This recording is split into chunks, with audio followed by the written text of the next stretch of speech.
right. Well, welcome back to the Durable Business Podcast. I'm actually really excited about this conversation because the broker ecosystem is, I think there are many that aren't familiar with the back plumbing of how Utah's M&A ecosystem really works. And I think we're going to hear firsthand from 4 different brokers today on what the Main Street and lower middle market landscape really looks like for business buyers and business sellers. And so we have 4 exceptional guests today who each have different vantage points into this ecosystem. Some have been doing this longer than others, but across all 4, we just have a really great perspective that I'm excited to get into today. Why don't we start? We've got a full group. Everyone, good morning. Why don't we start by having each of you take a minute or 2. Tell us a little bit about yourself, the firm that you're with. What role do you typically play in the brokering process? Who do you typically work with? Maybe just give us a quick primer, and then we can dive straight into the conversation. Adam, do you want to kick us off, and then we'll go to Rick, Dion, and John? Thanks, Chase. Thanks for having me. I appreciate it, and love what Durable's all about. So I represent XP Business Brokerage. I'm a chemical engineer turned business broker, primarily focused on engineering exit preparedness for business owners. I work with buyers who are looking for specific companies, but mostly my work is engaged with owners, getting them ready to transfer enterprise value and to make sure that their personal lives are also prepared from a tax standpoint, retirement planning, kind of exit preparedness all around. I work with companies who have an EBITDA, which is earnings before interest, tax, depreciation, amortization, around 250,000 up to 5 million. So call it earnings of that range. And our focus again is to make sure after the growth stage is over that they're ready personally and enterprise to transfer that and to be prepared for the next step. Amazing, Adam. Looking forward to getting into the conversation. Rick, will you do the same? Introduce your firm and yourself. Yes, my name is Rick Krebs, principal of Business Sales Group. My role is sales side advisory. So we help companies prepare for and get ready to sell.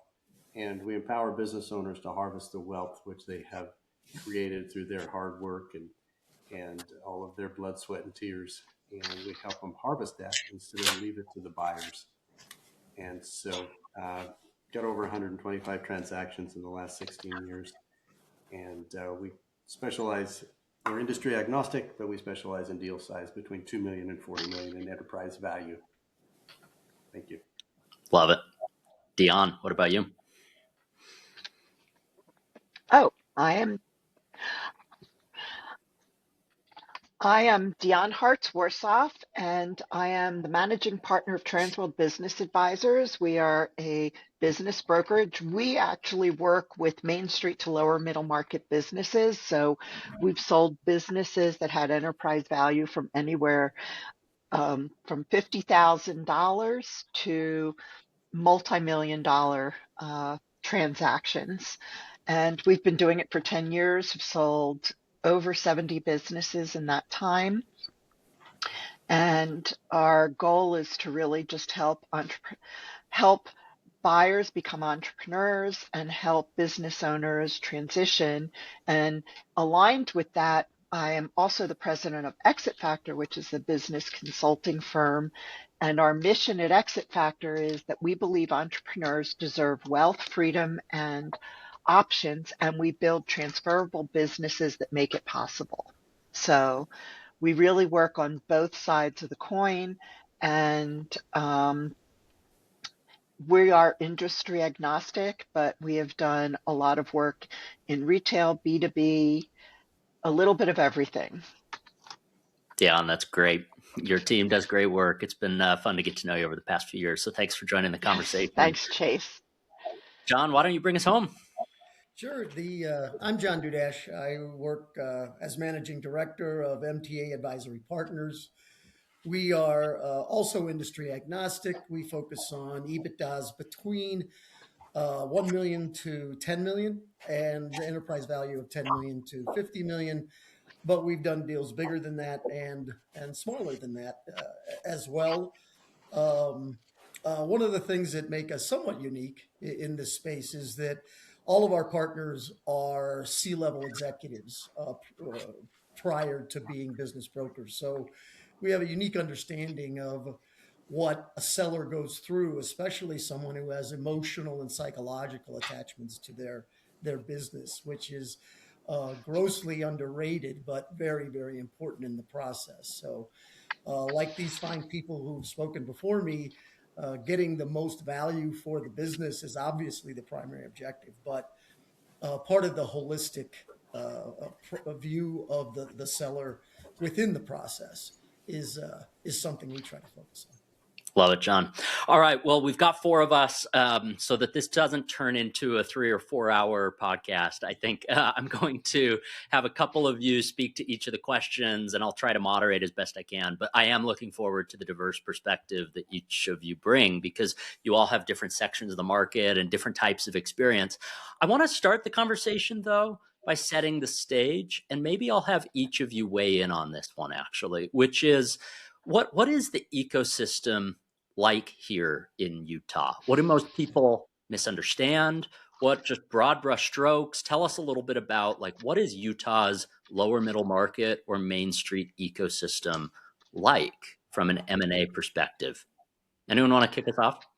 I'll Can I kick take us this off. one? Oh, Yeah, go sure, ahead, Rick. John, and then we'll move it over to you, Rick. Okay. So a couple of things. I think especially for ETA, entrepreneurs through acquisition, there's a huge misunderstanding in terms of what kind of capital is required to purchase a business. We have a lot of searchers that come to us and want to buy a business, but they find, they don't have a lot of cash, or they say, particularly search funders, they say they have investors who have already committed. And what we've often found is, as we go through the due diligence process, the person providing the funding tends to back out. And and I think so it's very, very important for searchers in particular that are using investor capital to have the investors involved from the very beginning. And that's a big mistake that buyers make. And then, of course, the biggest mistake that sellers make is that they want to get out of their business what they need, which might not be the accurate value of the business. And I can talk a little later about some research that we've done on our own transactions and the impact of mispricing a business, what it has on the sales process for both the buyer and the seller. Okay, it's a great place to start. Rick, what would you add to that? So this is something that I see in Utah that I don't see as much in other states. And I've tried to pinpoint it, and I think it comes from our pioneer blood. Many of the people that are native Utahns, they like to do things themselves. And so what they will do is they will try and sell their business themselves, or they'll get an unsolicited offer, an LOI, and they just go with that without hiring the right advisors. And I bring this up because just last week I was on the phone call with a business owner, and this is what happened to him. He got an unsolicited offer, and he was excited. Using Cinderella, he fell in love with the first handsome prince that asked him to dance, and it was a disaster. He nearly lost his whole company because they took him down the due diligence path. And the owner, right at the very end, the buyer wanted to meet with the whole staff. And when he met with the staff, one of his key people, he told her, "You know what? I'm going to let you go after this. I don't need you." Right. And so his intentions were right. He was trying to save a little money and do what he could to get the sale of his business completed. But in doing so, he nearly lost his entire business. And so that's a big mistake that I see sellers make, and that is that they don't get help that they need. They don't hire a sell-side advisor. They don't hire the right attorney. They go on the cheap. We had another one, and it was like a $50 million transaction, and it blew up in the end because the legal entity wasn't set up properly. So I would recommend that the sellers, and I think it's our pioneer blood. Maybe it's just we're a little cheap in Utah, but whatever. But you try and save a few bucks, right? You save. But I will tell you, and these other advisors will tell you the same thing. Every single time you hire an advisor to help you, and you will more than pay for that in the end. either through negotiations or through your structure, your tax savings, and you're going to save probably 50% of the headache. Okay, well, Rick, in a minute, we're going to get into like what is the function a broker actually does, what value do they bring? We'll get into that in a minute. I want to come back to the Utah ecosystem. What do most people get wrong? What is the general 50,000 foot view of the ecosystem here in Utah? Adam or John, can each of you contribute to that? Sure, I'll jump in, Adam. I think it's to answer the question directly. I think each marketplace is unique in and of itself. When I mean Utah, in particular, has 4 or 5 key sectors that do a ton of activity. Now we all live in the SMB space, and so some of these businesses are smaller and they're very diverse. But if you look at you look at biotech, you look at manufacturing, you look at some of our key industries where some of the larger players are, and then you look at the smaller support industries that support those. I think that Utah's somewhat unique in that there can be a focus on specific sectors here, but still offer a wide variety of opportunities, both for sellers and buyers. That's great. Adam, bring us home here. Yeah, let me zoom out a little bit. When you think of Utah, most people are thinking of entrepreneurship. So this is exciting, and I love what Durable's doing, because there is a world for acquiring existing businesses. It's rich. I've been really impressed just in the last 2 years with how much activity there is. There is healthy buyer demand. There are so many valuable businesses. We'll get into this later, but yes, many of them are not prepared, but they're fantastic businesses. There's so much in Utah in particular. There is so much content about growing your business. There's Silicon Slopes. There are rich resources to grow your business. And so if you haven't joined, the community of ETA, you'll be richly or enriched to join that, because there is a lot of entrepreneurship spirit, and what people are finding is that they can actually do that through acquiring a business. Our work as brokers is to help the owners get prepared so that the handoff is clean. Fewer bumps is better for everybody, but healthy buyer demand, great businesses. Our work is to prepare those owners. But if you're looking at the market and you're like, well, should I start doing ETA in Utah, or should I go, the Northeast or California? Utah is extremely ready and primed for this. And so if you haven't joined any of the community yet, there are great resources for that. But I'd say the market's extremely healthy, ready for this kind of wave of transfer of business ownership to the next generation. I love it. Let's get into what is a typical Utah deal in the lower middle market, Main Street, kind of size band. And when I say typical, I mean, is it competitive? What size are we looking at? Is it usually SBA financed? Is it in-state or out-of-state buyers? Dion, I think you're perfectly suited to answer this just with Transworld's footprint and the transaction volume that you see. And then I would love John, Adam, or Rick for one of you to weigh in after Dion's done. So what we find, and I will preface this by saying my former life, I was in commercial finance, so I'm very familiar with the lending process, and that is actually an added value that I provide to our team. I don't actually do deals anymore, but what I find primarily is that the structure of a deal can make a big difference. What we find a lot, particularly in Main Street, is that people that get into ETA are at first buying themselves jobs. They want to get out of corporate. They want to own their future. And so they're buying a business that they can operate. But we want to help them get past that and create a business that is an investment for them as well. So a lot of the buyers, we see a lot of local buyers. because Transworld is a franchise and we have offices all over the world, we have a buyer database of literally thousands and thousands of people all over the place. So I've sold businesses to out-of-state buyers. It just depends. As far as structure goes, in addition to what Rick talked about in terms of the corporate structure, the structure of the transaction is becoming a little bit more creative now.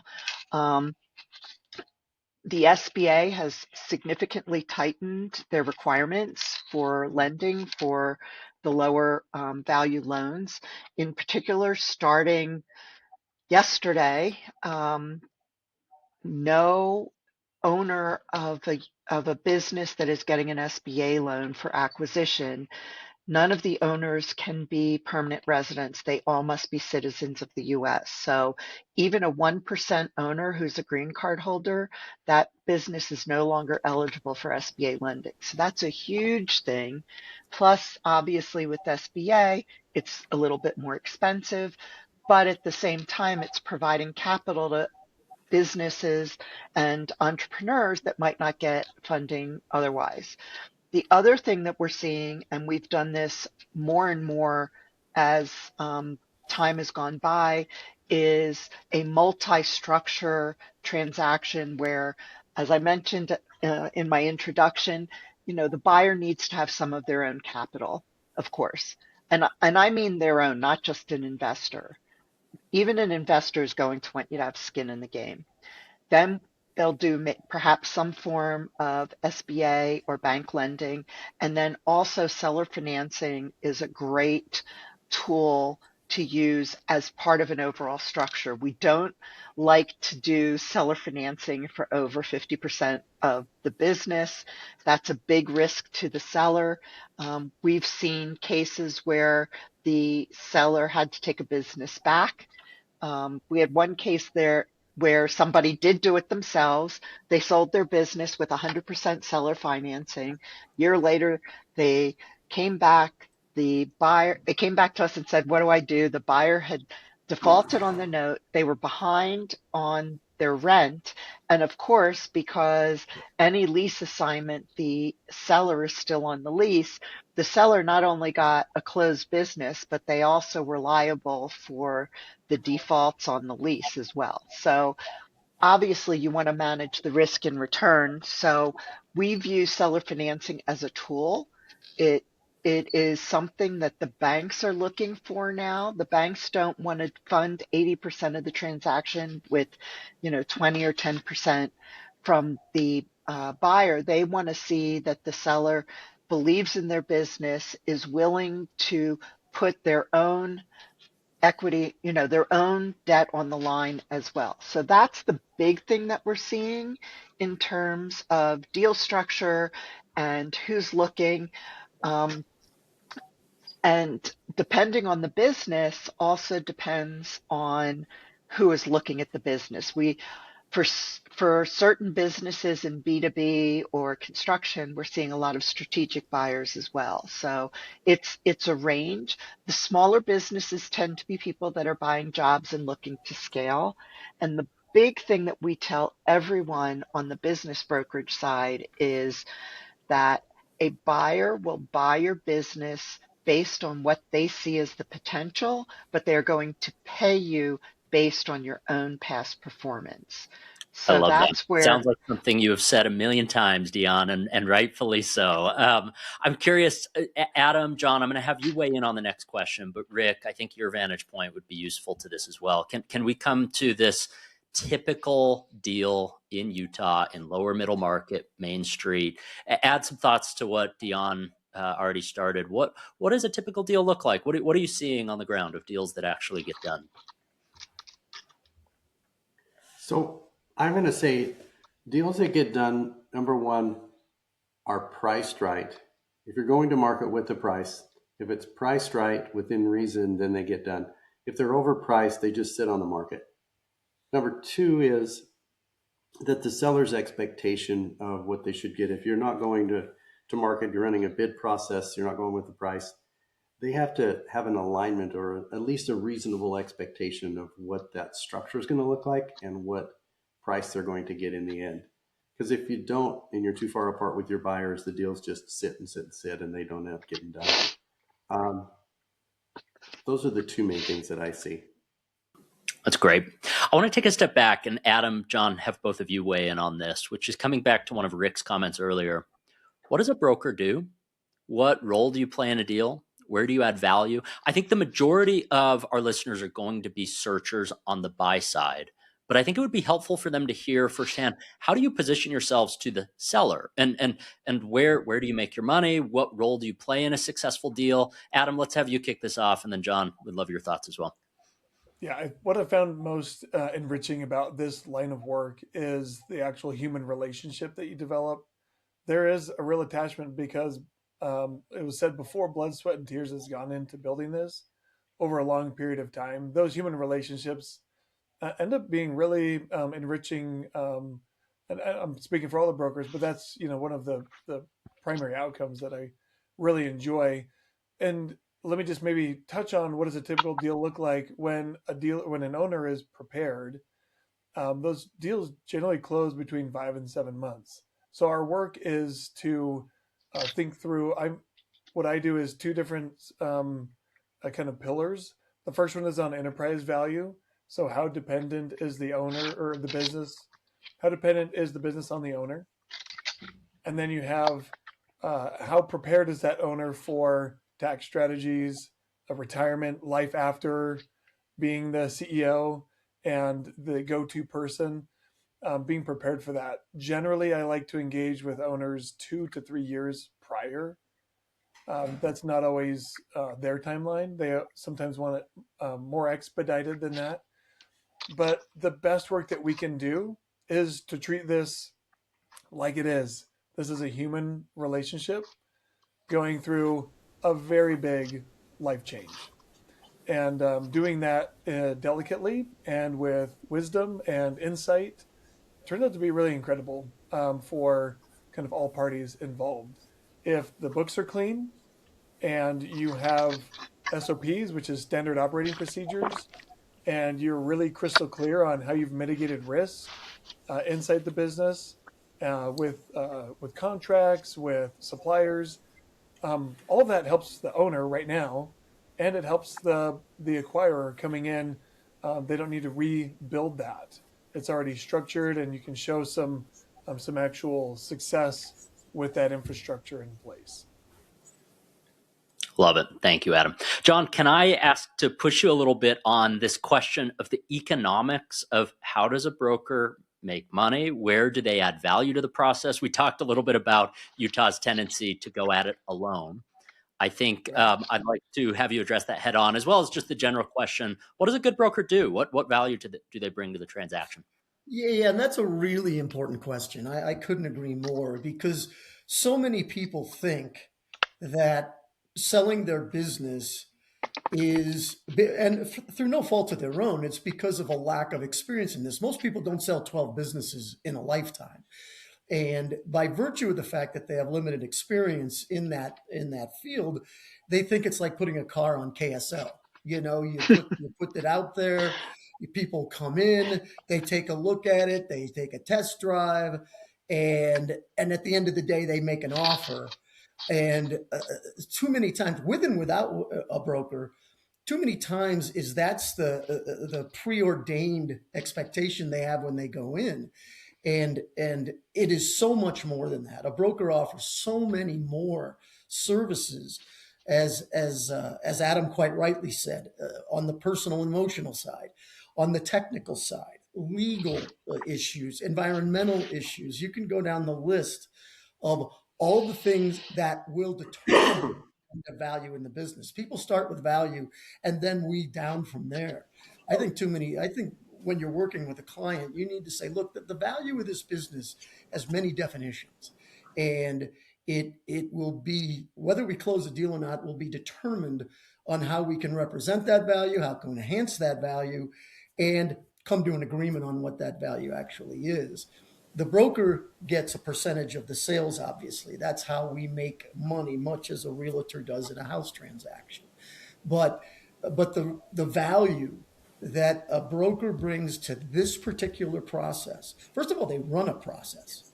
Most people, when they're selling something, don't run a process. In this particular world, a really good broker runs a process. And the objective being get multiple bids, create, an auction process, an auction environment, and so that you get the most money for the business. But along the way, everything Adam and Rick and Diane have said is 100% true.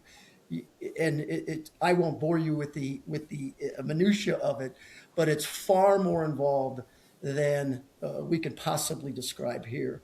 And that's the real value the broker brings. We are able to bring the process to a successful completion without risking the business, the operation of the business, or the angst of the seller.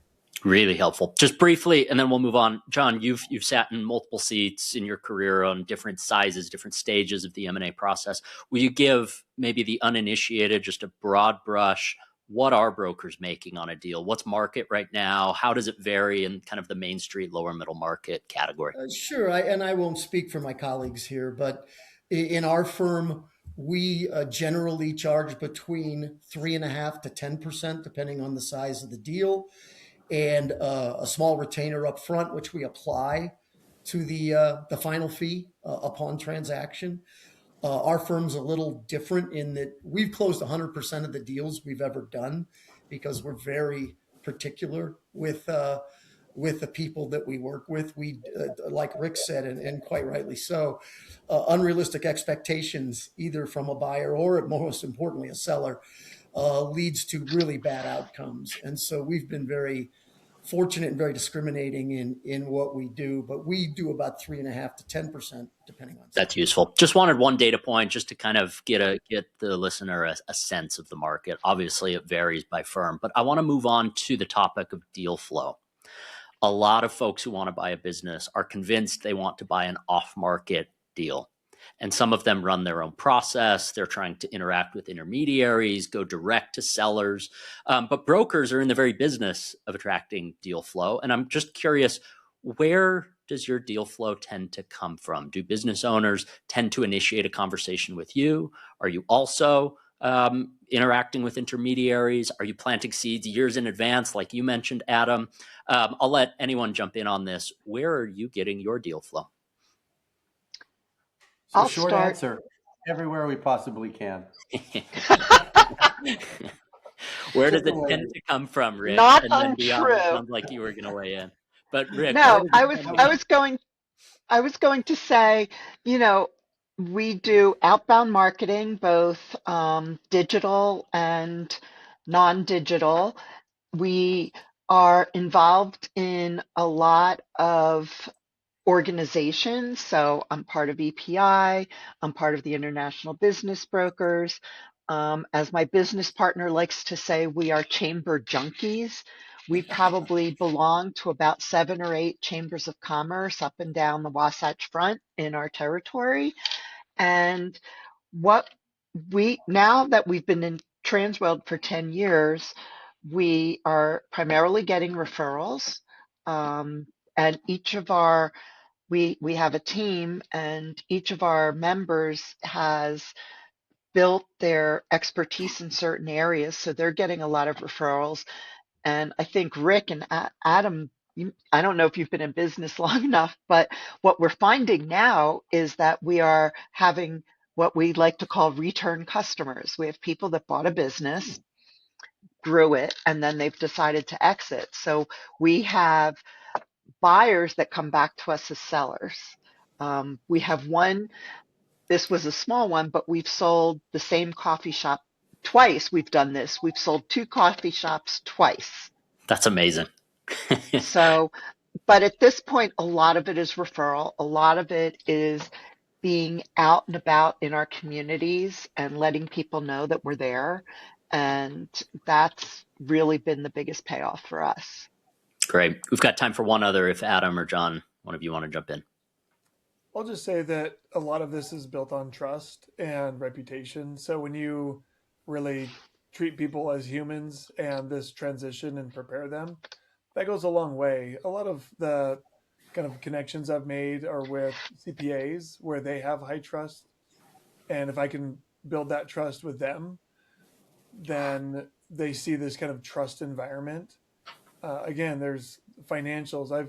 I have people divulge things that they're like, I can't talk to anybody else about this, but my mother owns part of this because of this situation, but my siblings don't know this, and there's a lot of personal details that you have to kind of put in a vault. And when people see that you do that well, they want to work with you. So my network is financial planners, law firms, CPAs, where we've built kind of mutual trust that if I refer my clients to them, I know they're going to be handled well, and likewise. So that's kind of this like environment of trust, which I think is pretty strong in Utah generally. Okay. You guys operate in a two-sided marketplace. You have sellers. And then I want to change gears and talk about the other side of the marketplace, the buyers, the searchers, the folks that are looking to acquire these businesses that come for sale. And I want to talk about buyer credibility, especially to the audience of primarily who I think will be listening to this conversation are searchers, folks who have decided I want to go acquire a business. What signals credibility to you? I've heard a lot of brokers talk about, and Diane, even you mentioned this earlier, of hesitation around, will they actually close? They mention they're backed by investors. Are they truly? I'm curious to answer the question, what signals credibility? What do you look for when you have buyers reach out to you? John, why don't you kick us off? And then Rick, I'd love to hear your perspective on this as well. Yeah, sure. Well, obviously, the number one criteria would be qualifying them financially. I mean, that's the obvious one. You probably didn't get us on here to hear that answer because that's what everybody's going to say first. I can only speak for what we do. We ask the question why a lot, both of our sellers and buyers. Why are you interested in this business? Why are you interested in this sector? What is your background that gives you any gives us any positive vibe around the ability for the buyer to be successful in this field? I think the buyer and seller have to hit it off personally, as Adam has alluded to many times. There's a lot of intangibles in the process. If you get the vibe somebody's kicking the tires and just looking to throw lines in the water and see if any sellers will bite, that's likely not going to have a good outcome. Sometimes it works. Most times, in my experience, it hasn't. But again, I think it's more an aesthetic than it is just a data, check the boxes kind of thing beyond the financial part. And if we get a good vibe on the why, people are looking to buy, what they expect from the transaction, post-transaction, from a buyer side, then if we get a good feel there, then we can get down to more in-depth discussions that'll prove fruitful in the end. Thanks, John. Rick, what about you? What signals credibility from buyers? So I want to speak to the buyers, and I appreciate what John said. I agree with him 100%. So if I'm a buyer and I'm looking for businesses, these are the things that I would do. Number one, I would get a letter of, if it's an SBA deal, I'd get pre-qualification letter from a bank. Go to your banker, say I'm pre-qualified up to a certain amount, because there's two qualifications in these SBA deals. There's a bank qualification for the loan, right? And then there's the individual qualification. So get an individual qualification, just pre-qualification letter. I'm approved up to 4 million or whatever it is. So when you make an offer, you can submit that along with your offer, and it will increase the likelihood of it being accepted. Number two is I would make offers early, and I would believe the sellers and not try and verify every single thing. Because us as business brokers and sellers, we get driven crazy when the buyers want to see 10 years tax returns and all of this other stuff before they make an offer. So the material presented in the SIM stands for Confidential Information Memorandum or pitch deck. So the material in the SIM, believe that and make your offer based on that information and verify in due diligence. Don't try and verify too early because you're going to frustrate the sellers, you're going to frustrate the broker and lose out on your chances of getting the offer accepted. Number three, offer early.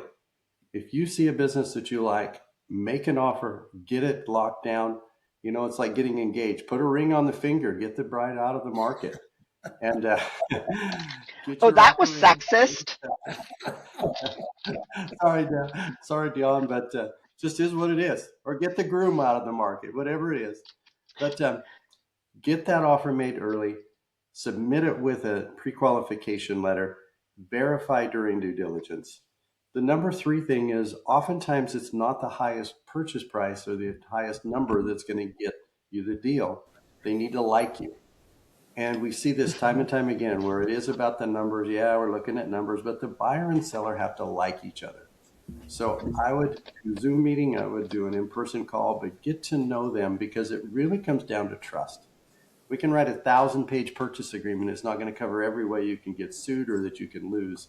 They've got to feel like they trust you, that they like you, and they can work with you.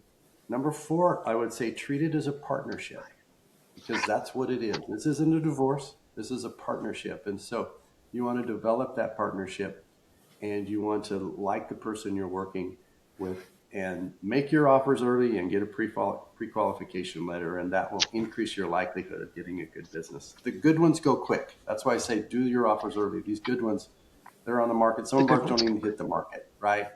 And so you've got to get in there because we're seeing now in the Utah environment, lots of people are moving in. They love Utah, love the national parks. I do too. But there's an aggressive buyer pool, and if you're not aggressive, you're going to lose out. And you only get slapped around a couple of times and you're like, dang, I lost another good one, until you start to get sharper with your offers and what you're doing. Rick, that's helpful. Dion, I want to get you to piggyback off that and maybe let's progress us a little further in the timeline, which is, let's say you've made an offer, a deal is starting to take shape. What are some common deal killers? What should buyers beware of doing as we talk about what causes deals to fall apart? Okay. So first of all, I do want to add to Rick's comments because everything he said about buyers is true. We ask for a buyer profile, and my feeling is if you're not willing to give us any information about your financial status, why would I share anything about my client? And what we've also found is the buyers that don't share that information with us up front don't get easier as time goes on. So be careful, because if as a buyer you are difficult to start with, the broker knows you won't get easier. Can I ask you, Dion, what is ideal for you? What is a buyer sharing that is just a gold standard, and what else are you seeing in terms of we have a buyer profile that asks about, a general overview of your financial status. What is your net worth? How much cash do you have? Investments.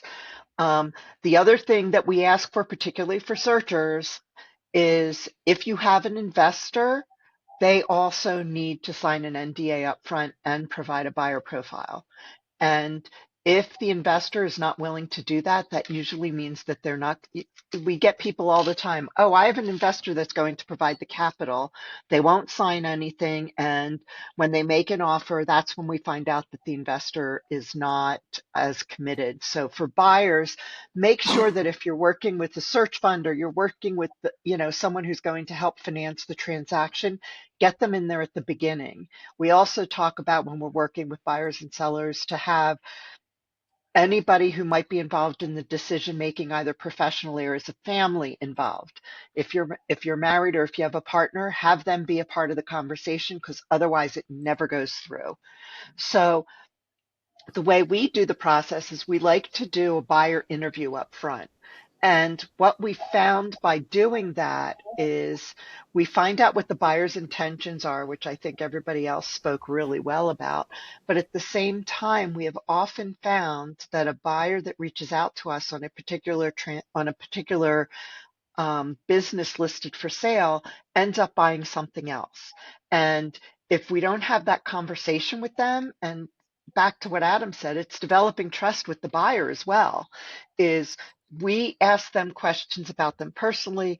My business partner's favorite question is, what are your hobbies? Because we had someone that inquired, I don't even remember what kind of business, but during the conversation, he found out that the buyer had grandchildren that were involved in motocross, and we had a business that repaired motorcycles. And that's not what he inquired on, but that's what he ended up buying. So I think being willing to share some information with the broker is important. And then when you make the offer, understanding the process. And we have a very defined process. It's worked for thousands of deals throughout the Transworld network.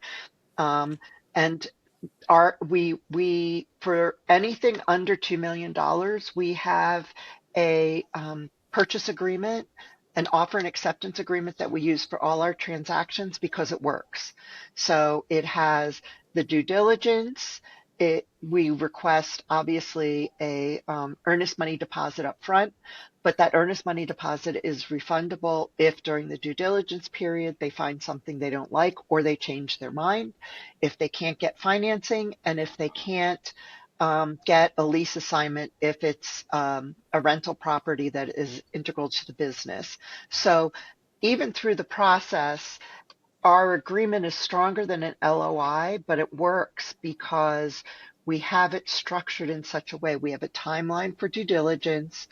And like Rick said, we're not going to share tax returns with someone who hasn't made an offer, especially someone who hasn't shared any information with us.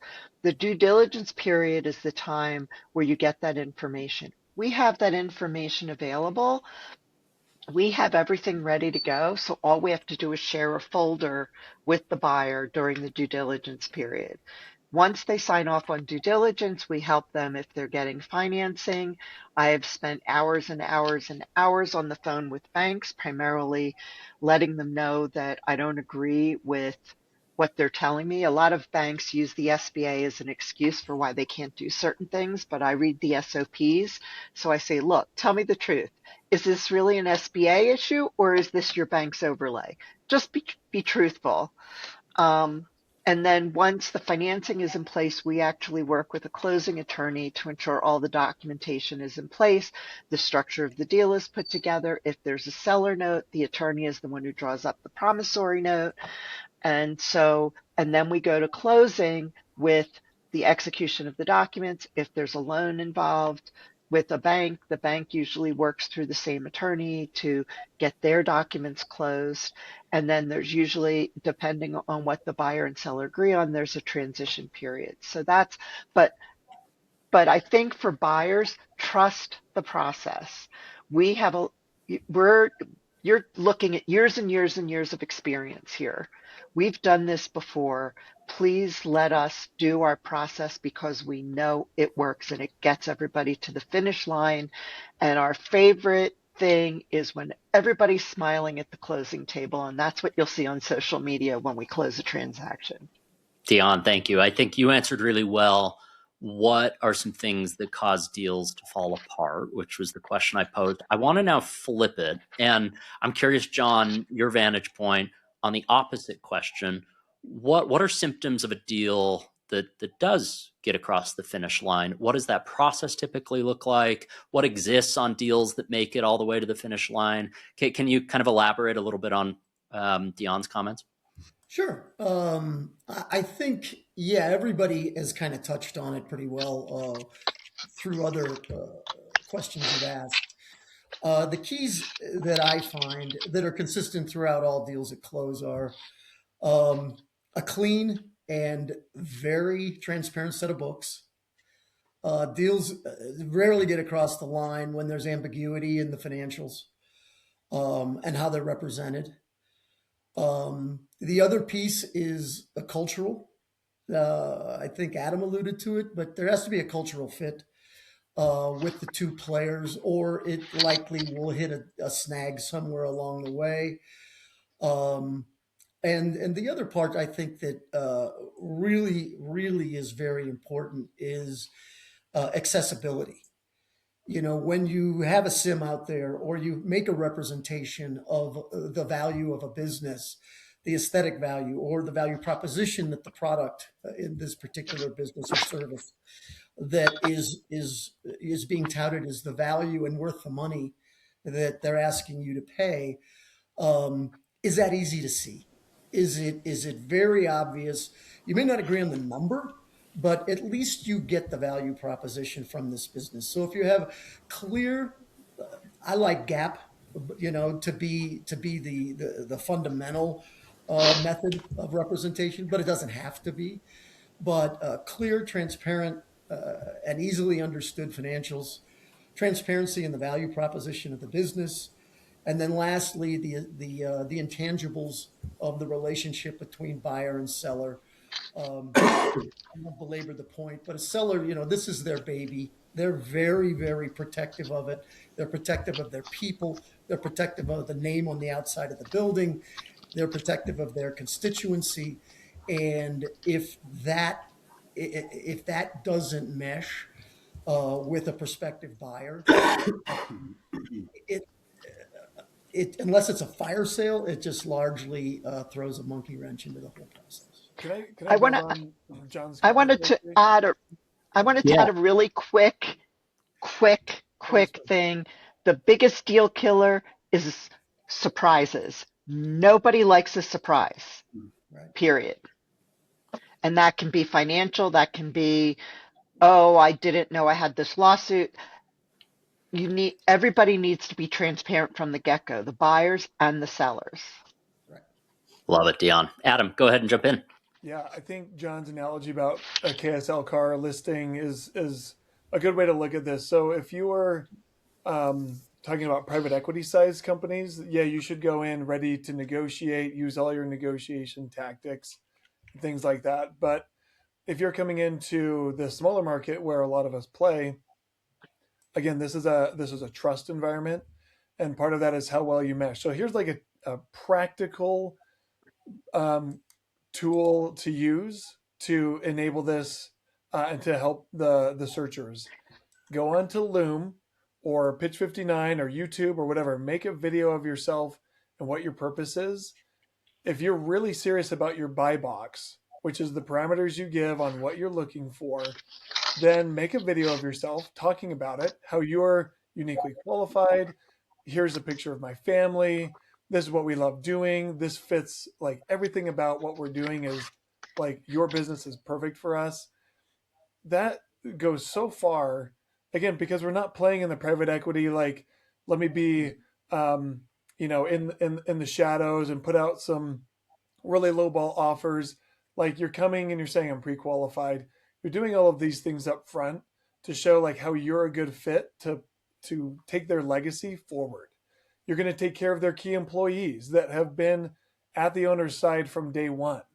They need some assurances around this, and we know that may not last forever, but showing that you're a fit in some of these ways can be really advantageous, because you're not trying to negotiate like a private equity company. You're trying to get a handoff.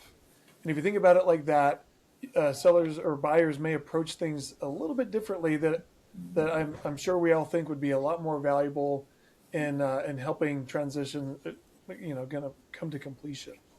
Make that handoff a lot easier. Adam, that's great, like gold standard of what a buyer can do to differentiate. Let's change gears a little bit. I want to, as we start pulling this home, I want to talk a little bit about the current state of the market. What are we seeing in terms of, are deals competitive? What are we seeing on valuations? I'm sure that varies widely by context of the deal. But I want to talk a little bit about just what are we seeing right now? We're in early 2026. We're still in a higher interest rate environment. We're definitely well past COVID. We have some economic uncertainty. Dion spoke about SBA changes coming out. It seems like every other week at this point. Could I get each of you to address the current state of what you're seeing in the market? Are deals competitive? What should buyers and sellers expect on the state of things in 2026? I'll give it a stab. I think that 2025 was a more difficult year because of economic uncertainty. And this isn't political. It's just that when everything is changing from one day to the next, when it's with tariffs, with this, with that, because the business owners felt less stability. They weren't sure one day if, importing something from China would cost them 20% in tariffs or 10% in tariffs or 100%. Just because of all the changes, it made it very difficult for them to strategize going forward. How are they, particularly for people that are producing or importing, how am I going to price my product? Will people still buy it if I have to change the pricing? Even as a consumer, we received a lot of emails. Hey, we wanted to let you know because of this, we're going to increase our prices X%. And I just think that creates a general unease. And, we hear about a recession. People get all excited when they hear the word recession. From my perspective, a recession is one data point in a much broader economy. And I think in Utah, we've been fairly lucky. We have seen prices go up. I think at the end of the day, a business that is able to maintain its margins will be competitive. And also, we've talked about this, correct pricing. We did a review of all our deals. If the deal sells in under 6 months, it generally sells for 93 to 95% of the list price. If it takes over 6 months, that drops to about 80%. And if it's over a year, if it sells at all, it goes even below that. So it's a matter of understanding where you stand in the market and understanding what your trajectory is based on what your product is, based on what your service is. Are you able to maintain in the uncertainty what's going on? And we see, and I think the biggest thing is we get a lot of inquiries about boring businesses, right? A boring business, it's recession proof, it's this, it's that. It's something that people are going to need no matter what. And those are the businesses that sells. Diane, thank you. Rick, I want your perspective on this. What is the current state of things in 2026? Are deals competitive? What kinds of valuations are you seeing? Feel free to jump in wherever you like. Yep. I would say the market is very competitive.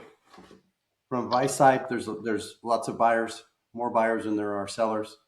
And 2024, everyone was holding off because of high interest rates and the election. We closed one transaction in 2024. We put 5 under LOI in 30 days after the election. So 25 was strong. 26 is going to be even better than 25. Helpful. Adam or John, we've got room for one of you to weigh in, and then we'll move to our final question. Go ahead, John. Oh, okay. Yeah, I would just very succinctly say that the good news is Utah is an incredibly favorable business environment in general. Our politicians are great. Our atmosphere is great. We have the third largest manufacturing growth projection in the United States, and surrounded by Idaho and Arizona, which are the number 1 and 2. So it's a very positive environment. That's the good news. The negative side is exactly what Diane talked about. The stock market hates surprises. Business hates it worse. And this uncertainty, and I will disagree that it is political. There is an uncertainty from leadership at the national level, and you alluded to it, Diane, with the tariffs that make businesses hunker down, and it is most definitely a seller's market right now. Rick's right. Our experience much more in terms of volume of buyers than sellers. So I think the future is great. If we can make that pendulum swing a little bit, I think that it'll be a very robust 2026, especially in Utah. But in general, as we gain more stability and we eliminate some of those surprises that my colleagues quite eloquently talked about, I think it'll be a really, really good year. It has a potential to be. Message of hope. I love it. Let's move to final thoughts. I want to ask each of you just, what's something that you found yourself repeating over and over and over again, or maybe said another way, what's something you wish more people understood about the M&A landscape today? You have the ear of a few hundred buyers listening to this conversation. What do you wish they would understand? Take any jumping off point that you like, but I'd love to get your final thoughts in this question of reiterating something you've hit on, or maybe diving into something we haven't had a chance to get into yet. Who wants to go first? We'll hear from each of you. I'll go again. Please. To the buyers out there, educate yourselves and be realistic with what you're looking to accomplish. And when you're ready to purchase a business, have everything lined up. If you're working as part of a search fund, make sure the people involved in the search fund are aligned with what you want. Be flexible when you speak with a business broker, because sometimes the business you inquired on is not the business you're going to purchase. And again, manage your expectations.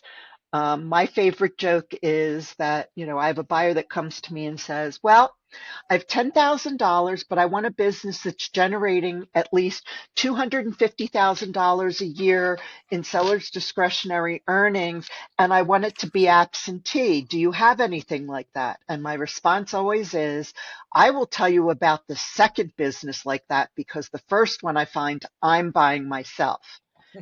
So, the unicorns really don't exist. And so I think be realistic, be prepared, and be willing to listen, because what you came for might not be what you end up getting. And that's okay. Yeah, Adam, go ahead. Jump in. Yeah, such a great comment. And let me try to build on that. The thing I find myself, so I have buyers reach out, and we often go arm in arm after a particular buy box. And I want this sector, this size. And so we'll kind of team up and do that. Here's what I find myself telling them. Every business has a problem. You need to decide if you are good at solving that problem and want to solve that problem. Most of them are looking at this like a financial transaction and saying, okay, how much capital do I put up and how much cash flow do I get? If you step back and think about a 20-year plan, not a 2-year plan, you're going to say this business probably has, every business has a challenge. It could be managing inventory. It could be managing people. It could be a variety of things. What is that challenge that business is posed with just inherently? Are you good at solving that? Do you want to solve that problem? If you're aligned on that, go get it. Most people haven't thought of those questions, so they kind of jump into something they're just completely unfamiliar with, saying, I'll figure this out. And they realize I'm really good at tightening up operations. I'm not so good at managing people, or vice versa, or something else. So to the buyers out there, put that lens on when you're looking at a business, see if it's a good fit. And you definitely have strengths. Just be crystal clear on what those are and see if you can bring those to the table. Again, put that in your little video. So there's my advice. That's a great point. Rick, I'm curious, what are your final thoughts after this conversation? Number one, buckle up. It's an emotional roller coaster ride. It's going to be up and down, right? And it takes some time. Number two, find a business that you like. If you're doing something you like, you never work a day in your life. So find something that you feel like you like, and find a seller who you like and that you can develop a relationship with. Those three things. Thank you. John, bring us home. This is your chance to step on the soapbox. I'll segregate mine a little bit. If I was talking to the sellers, I'd say, look, there's tried and true criteria on establishing value for businesses, and you need to trust your broker to establish that for you, to give you an appropriate range for your business. Emotional value has very little weight in the buying community. So be realistic and trust your broker. 2, trust the process. Selling a business without a professional driving a process for you will at best leave money on the table, at worst waste your time, your effort, and cause damage to your business. On the buy side, I would simply say, I won't even bother to waste any more of your time. All my colleagues stated it perfectly. I would only reiterate what they said. Well, everyone, this was a great discussion, and I think it's an important discussion. As someone alluded to earlier, each of you have had the advantage of having overseen multiple transactions. Typically, whether you're the seller or the buyer approaching this conversation, you're doing it for the first time or in the single digits. And so it's great to get this perspective and talk about kind of both sides of the marketplace and what we're seeing here in Utah today. This podcast will air after our panel conversation next week, but I'm grateful that all four of you will be able to kind of continue this conversation in person, live and on stage to the durable community. But just finally, I want to say thank you, Adam, Rick, Diane, John. Thank you for weighing in, giving your perspective on this topic. Really appreciate your time today.